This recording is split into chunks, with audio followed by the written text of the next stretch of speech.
Selamat siang semuanya. Saya Sony Samuel dari Program Studi Teknik Industri, Fakultas Sains dan Teknologi, Universitas Katolik Musi Caritas akan mempresentasikan tugas dari mata kuliah Organisasi dan Manajemen Perusahaan Industri. Pada tugas ini, saya akan menemukan esensi leadership dalam film-film. Selamat menyaksikan. Yang pertama yang saya bahas adalah film Soekarno. Film Soekarno ini dibintangi oleh Aryo Bayu dan disutradarai oleh Hanung Bramantyo. Film ini pertama kali ditayangkan di bioskop Indonesia pada tahun 2014 dengan judul Soekarno, Indonesia Merdeka. Nah, film ini mengisahkan kehidupan Soekarno sejak masa kecil hingga memproklamasikan kemerdekaan Indonesia. Film ini dimulai dengan sken penangkapan Soekarno di Yogyakarta pada tahun 1929, akan tetapi alur film ini kembali lagi ke masa kecilnya Soekarno. Jadi Soekarno itu dulunya memiliki nama Kusno, akan tetapi beliau sering sakit sehingga namanya diganti oleh ayahnya menjadi Soekarno. Soekarno ini terinspirasi dari tokoh pewayangan yaitu Adipati Karno. Ayahnya ingin Soekarno itu menjadi pemimpin seperti Adipati Karno. Lalu ceritanya berlanjut ke masa remaja Soekarno yang sedang melukis wajah perempuan Belanda. Nah, ketika Soekarno ini menyampaikan lukisannya kepada perempuan Belanda itu, ayah dari perempuan Belanda mengusir Soekarno muda. Dari sinilah Soekarno mulai berkeinginan melawan Belanda dan mulai belajar berpidato sampai ia berhasil menggerakkan hati rakyat melalui pidatonya tahun 1929. Nah, pidato inilah yang menyebabkan Soekarno ini ditangkap di Yogyakarta di awal film. Kemudian dari sini Soekarno itu dipenjara, lalu kehidupannya di Bengkulu dan di Jakarta itu dikisahkan dalam film ini secara rinci.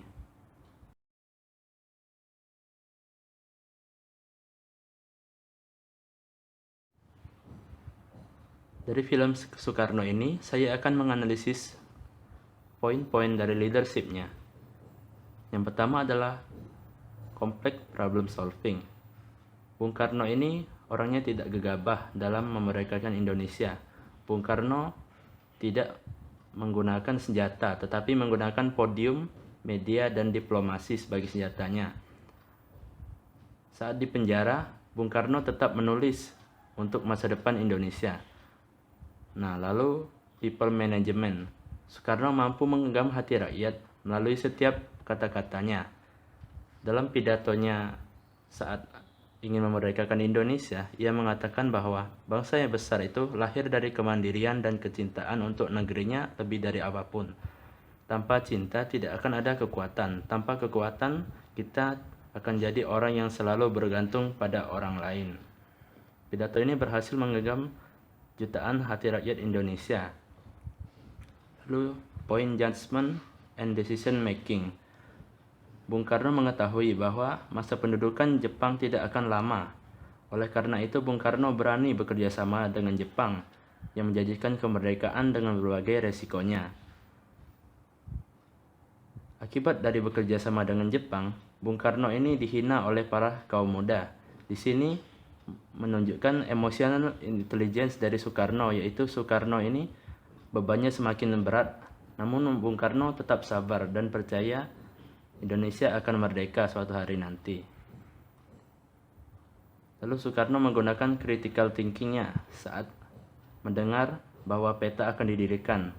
Gatot dan Bung Karno mengajak semua pemuda melalui siaran radio untuk ikut serta karena menganggap peta ini akan menjadi cikal bakal Tentara Nasional Indonesia.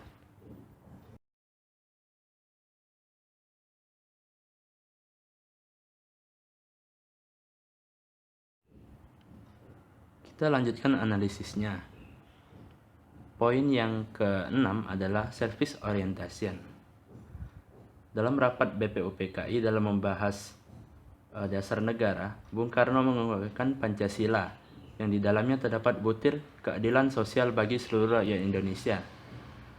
Jadi Soekarno ini sangat menginginkan keadilan sosial bagi seluruh rakyat Indonesia karena semenjak masa kecilnya ia selalu melihat petani disiksa oleh Belanda dan dia ingin memerdekakan Indonesia dengan semua rakyatnya.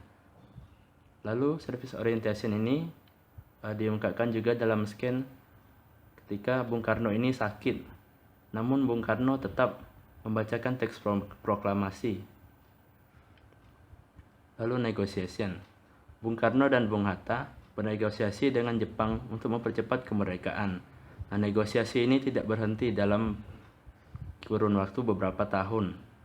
Meskipun usulan-usulan mereka ini selalu ditolak, namun Bung Karno dan Bung Hatta tidak pernah menyerah untuk memerdekakan Indonesia. Poin yang terakhir adalah coordinating with others. Bung Karno, Bung Hatta, dan Ahmad Subarjo bersama-sama menyusun teks proklamasi di rumah Laksamana Maeda. Sementara itu, kaum muda untuk pertama kalinya bekerja sama dengan kaum tua. Mereka berkoordinasi menyebarkan berita kemerdekaan.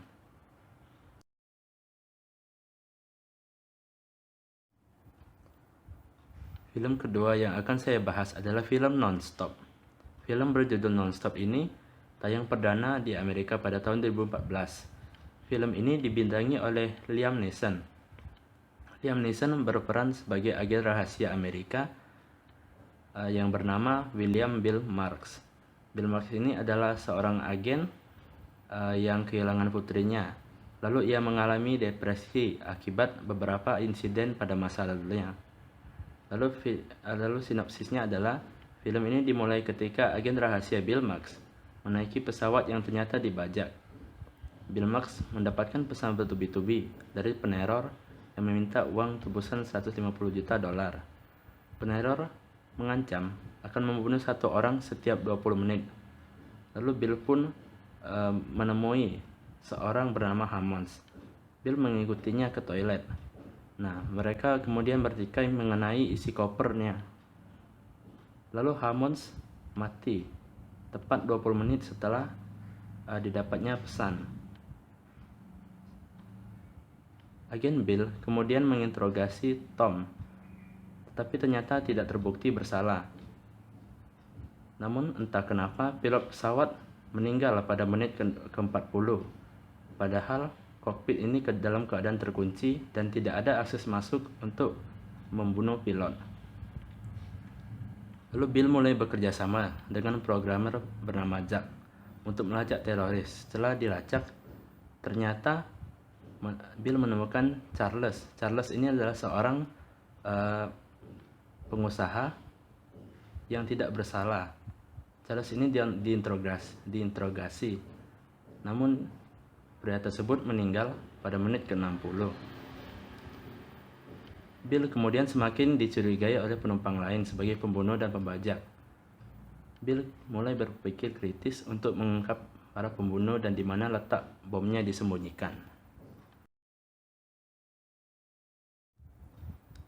Mari kita menganalisis esensi leadership dalam film ini. Dalam film Non-Stop, Bill Marks ini dijebak oleh teroris dalam pembajakan pesawat. Teroris meminta uang tebusan 150 juta dolar dan mengancam membunuh satu orang per 20 menit. Setelah dianalisis, ternyata rekening teroris itu mengatasnamakan Bill Marks, yang menyebabkan atasannya tidak mempercayainya. Lalu Bill Marks sendirian mengatasi masalah ini melalui poin-poin berikut. Yang pertama itu poin critical thinking. Bill Marks mampu menemukan penumpang-penumpang yang mencurigakan, kemudian menginterogasinya.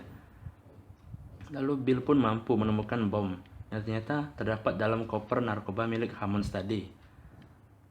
Koper narkoba ini berisikan bom yang ditutupi dengan narkoba. Bill kemudian mengungkap metode pembunuhan pilot dengan temuan lubang pada dinding WC, dan dia pun berhasil mengungkap pembunuhnya. Poin people management. Bill Marks memindahkan semua penumpang ke kelas bisnis. Nah, tujuan dari pemindahan ini adalah untuk memudahkan pencarian teroris.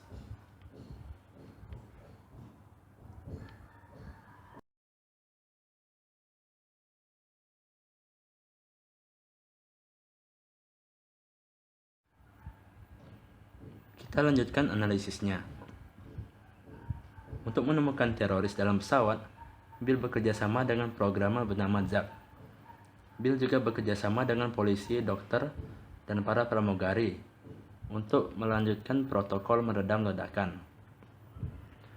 Meskipun sudah 3 orang terbunuh dalam pesawat, dan Bill dituduh sebagai pembajak, dan beritanya tersebar di media, Bill ini menunjukkan emosional intelligence-nya dengan tidak menyerah dan terus berpikir untuk mengatasi masalah yang dihadapinya.